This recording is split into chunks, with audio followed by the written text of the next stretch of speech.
আবেগ দিয়ে কি হবে যদি বিবেক ঠিক না থাকে? শিক্ষা দিয়ে কি হবে যদি ব্যবহার ঠিক না থাকে?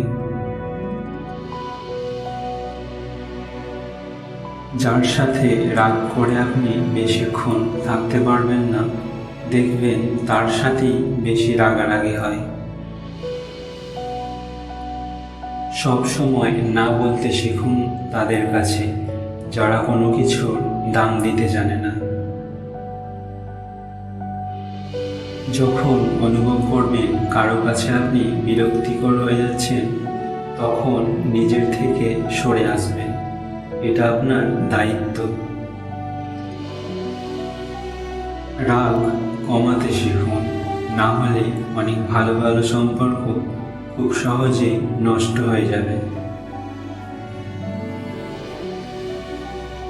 নিজের শরীরের যত্ন নিন, কারণ এটাই আপনার একমাত্র থাকার জায়গা।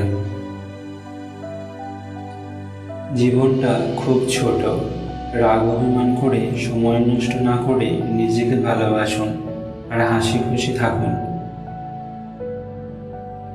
যে তোমার জন্য তৈরি হয়নি সে তোমাকে ছেড়ে যাবে, আর যে তোমার জন্য তৈরি হয়েছে সে সব কিছু ছেড়ে তোমার কাছে থাকবে। দরকার হলে একা থাকো, কিন্তু মিথ্যা হাসি, মিথ্যা আশা, মিথ্যা ভালোবাসা, মিথ্যা বন্ধুত্ব এগুলো থেকে দূরে থাকার চেষ্টা করো।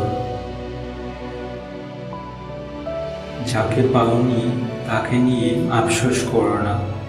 এত ভালোবাসা দেওয়ার পরেও যে তোমার হয়নি, তাকে নিয়ে কি করে ভবিষ্যতে সুখে থাকবে?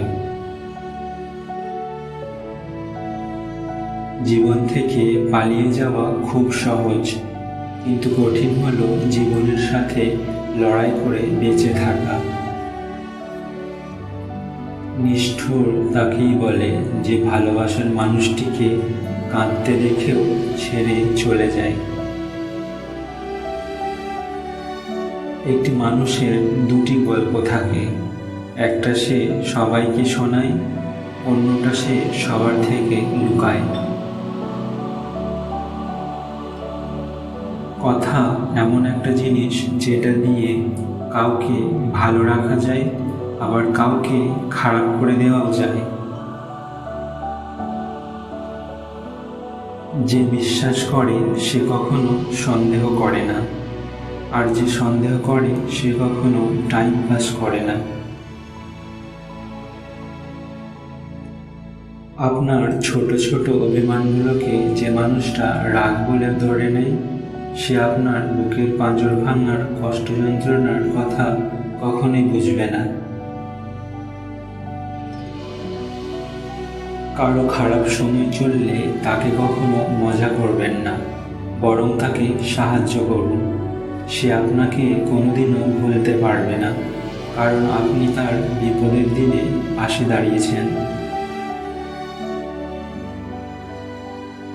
কাউকে তার প্রাপ্য সম্মানের চেয়ে অতিরিক্ত সম্মান দেবেন না, তাহলে তার কাছে আপনার নিজের সম্মান হারিয়ে যাবে।